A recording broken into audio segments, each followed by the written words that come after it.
Siamo nel gennaio del 1941, nel deserto dell'Eritrea. L'impero britannico avanza come una marea inarrestabile, una macchina da guerra perfettamente oliata. Migliaia di soldati, decine di carri armati e autoblindo marciano nella polvere, una tempesta d'acciaio pronta a spazzare via le ultime, esauste resistenze italiane nell'Africa orientale. L'aria trema al rombo dei motori. Ma all'improvviso, all'orizzonte, contro il sole accecante dell'alba, appare qualcosa che non ha alcun senso. Qualcosa che sfida la logica della guerra moderna. Non sono altri carri armati. Non è artiglieria di rinforzo. È la cavalleria. Centinaia di uomini a cavallo, con le sciabole sguainate che brillano come frammenti di luce, galoppano a briglia sciolta contro i cannoni e le mitragliatrici. Una scena che sembra strappata da un libro di storia di un'altra epoca. Un gesto folle, suicida, eppure assolutamente magnifico. A guidarli, su un cavallo bianco, c'è un ufficiale italiano che i suoi uomini chiamano Comandante Diavolo.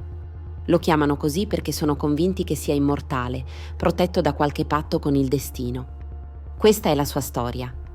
Questa è la storia di Amedeo Guillet. Poco dopo quella carica disperata, la guerra ufficiale in Africa orientale italiana finirà.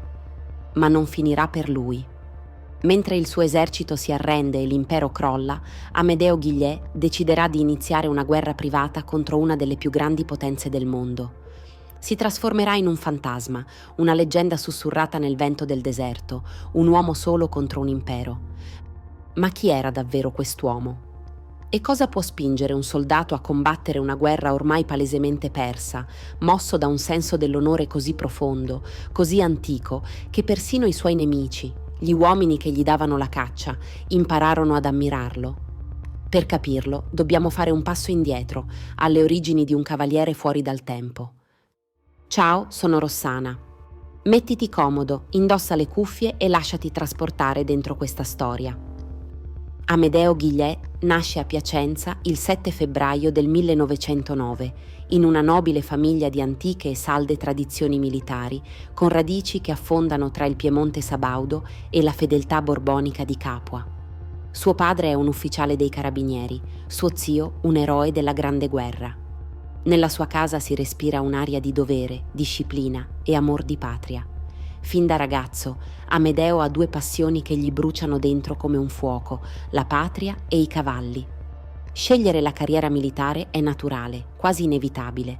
Frequenta la prestigiosa Accademia Militare di Modena, da cui esce nel 1931 come sottotenente di cavalleria. Il suo talento nell'equitazione è istintivo, quasi soprannaturale. Diventa uno dei migliori interpreti del metodo di equitazione naturale del capitano Caprilli, un approccio rivoluzionario basato sull'empatia con il cavallo.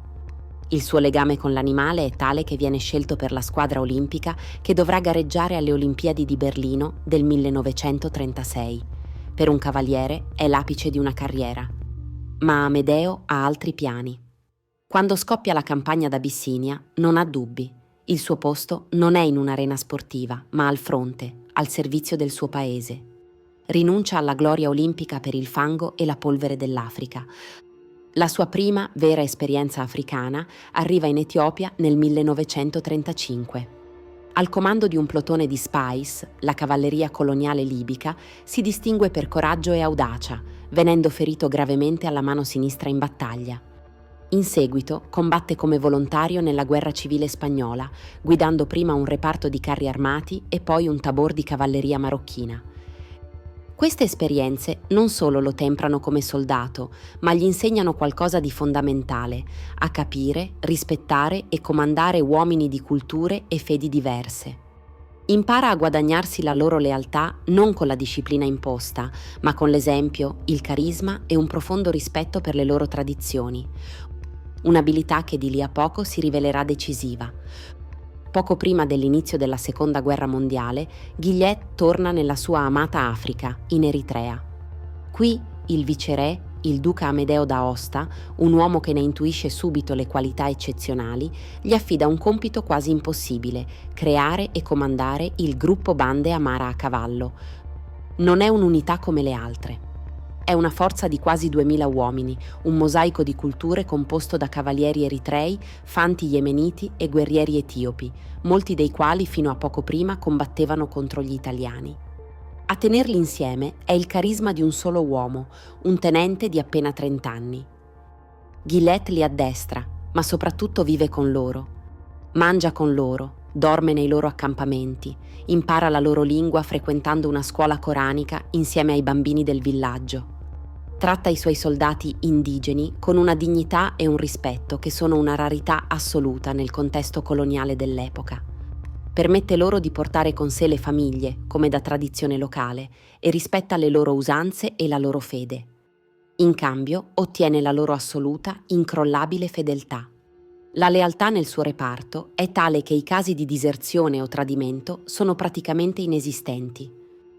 Per loro non è solo un comandante, diventa il Kumandar ash-Shaitan, il comandante diavolo. Il soprannome nasce sul campo. Durante uno scontro il suo cavallo viene abbattuto. Lui ne monta subito un altro, che viene ucciso a sua volta. Rimasto appiedato, si lancia verso una mitragliatrice e continua a combattere, scatenando il panico tra i nemici. I suoi uomini, vedendolo uscire illeso da una pioggia di fuoco, si convincono che sia protetto da forze soprannaturali, che sia quasi immortale. Quando le forze britanniche invadono l'Africa orientale, il gruppo Bande Amara diventa una spina nel fianco per l'avanzata nemica, operando con massima autonomia per rallentare un avversario immensamente superiore. Ed è qui che torniamo a quell'alba del 21 gennaio 1941, vicino al villaggio di Cherù. Le forze britanniche della Gazelle Force stanno per accerchiare e intrappolare migliaia di soldati italiani in ritirata. A Gillett, rientrato esausto da una lunga perlustrazione, viene dato un ordine suicida: ritardare l'avanzata nemica ad ogni costo, per permettere alle truppe italiane di mettersi in salvo. Sa che una difesa classica con le sue forze leggere sarebbe inutile contro i blindati. E allora sceglie l'impensabile. Sceglie la follia.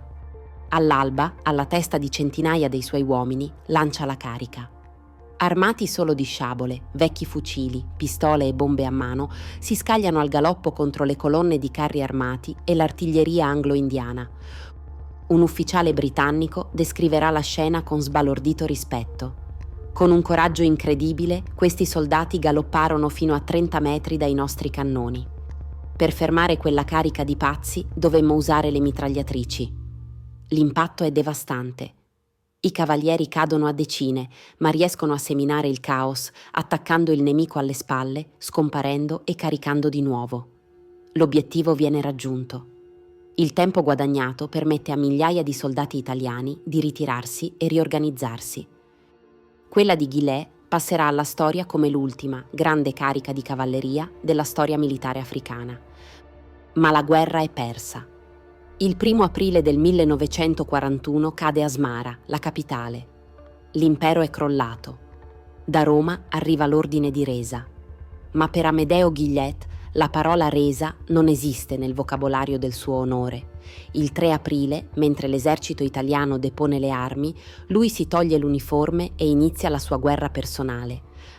Raduna un centinaio dei suoi fedelissimi e si dà alla macchia. Per quasi 8 mesi, il comandante Diavolo scatena una guerriglia spietata e beffarda. Fa saltare ponti, assalta convogli, sabota linee di comunicazione, rendendo insicura ogni strada per gli occupanti. La sua leggenda esplode. Gli inglesi, furiosi per questo ufficiale che si rifiuta di arrendersi, mettono una taglia di 1000 sterline d'oro sulla sua testa, una cifra enorme per l'epoca. Ma nessuno lo tradisce.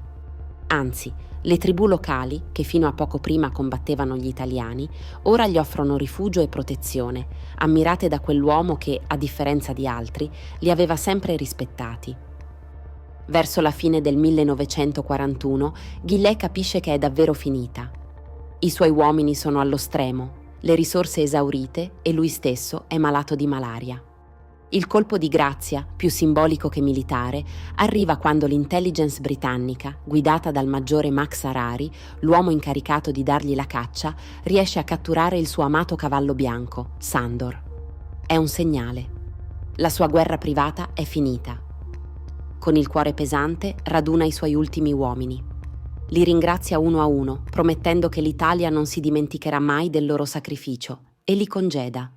Ora deve salvare se stesso. Si sposta nella periferia di Massaua e si reinventa completamente.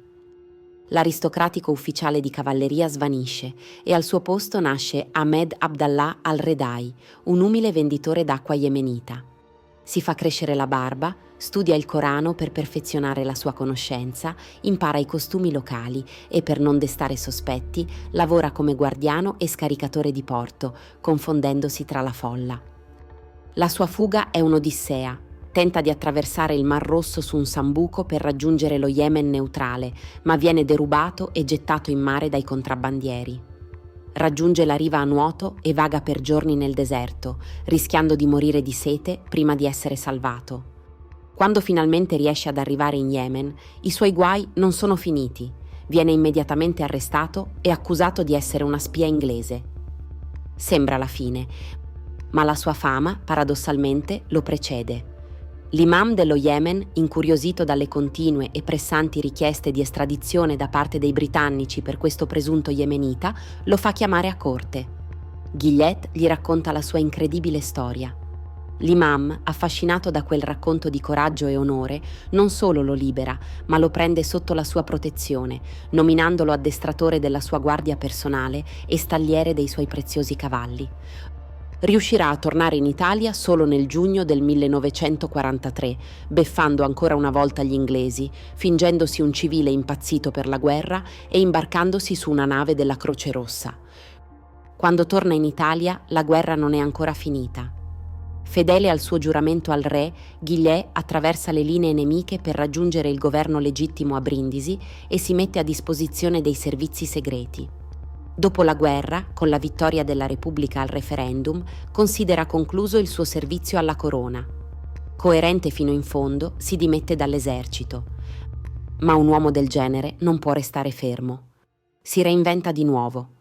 Si laurea in scienze politiche e vince il difficile concorso per la carriera diplomatica. Inizia così la sua seconda vita, non meno avventurosa della prima. Viene inviato come diplomatico in Egitto, Giordania, Marocco e India. La sua profonda conoscenza del mondo arabo e il rispetto che si era guadagnato sul campo lo rendono un diplomatico straordinariamente efficace e stimato. E poi il cerchio si chiude. Viene nominato incaricato d'affari proprio nello Yemen. Al suo arrivo viene accolto dal figlio dell'imam che anni prima gli aveva salvato la vita. Le sue parole sono perfette. Ahmed, finalmente sei tornato a casa. In India la sua fama di cavaliere lo precede e arriverà persino ad addestrare personalmente i cavalieri della Guardia Presidenziale. Molti lo hanno chiamato il Lawrence d'Arabia italiano. Lo scrittore Indro Montanelli scrisse che, se solo avesse avuto l'impero britannico alle spalle, la sua fama sarebbe stata la stessa. Ma forse il paragone non gli rende piena giustizia. A differenza di Lawrence, che agiva con le immense risorse di un impero, Guillet ha combattuto la sua guerra più dura da sconfitto, con le poche forze che gli erano rimaste, spinto unicamente dal suo personale senso del dovere. Dopo una vita incredibile, si ritirò in Irlanda, la terra dei suoi ex nemici, dove, in uno dei più bei paradossi della sua esistenza, divenne amico fraterno proprio di Max Harari, l'ufficiale dell'intelligence britannica che gli aveva dato la caccia in Eritrea. L'ex cacciatore e l'ex preda, uniti da un profondo rispetto reciproco.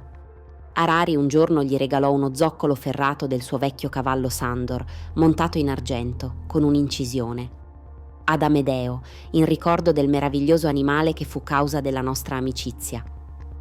Il 2 novembre 2000, il presidente della Repubblica Carlo Azeglio Ciampi gli ha conferito la più alta onorificenza militare italiana, la Gran Croce dell'Ordine Militare d'Italia. Nello stesso anno, tornato in visita in Eritrea, è stato accolto con gli onori di un capo di Stato. Amedeo Guillet si è spento a Roma nel 2010, alla veneranda età di 101 anni. Ci ha lasciato l'eredità di un soldato che non ha mai confuso la guerra con l'odio, un uomo che ha combattuto ferocemente, ma che ha sempre rispettato il nemico e soprattutto gli uomini al suo fianco, a prescindere dalla loro pelle, dalla loro lingua o dalla loro fede. La sua è la storia di un comandante, un guerrigliero, un fuggiasco, un diplomatico. La storia di una leggenda italiana che merita di non essere dimenticata. Se questa storia di eroismo e avventura ti ha appassionato, iscriviti al canale per non perdere altre incredibili vicende di eroi italiani dimenticati. Grazie per avermi seguito e alla prossima storia.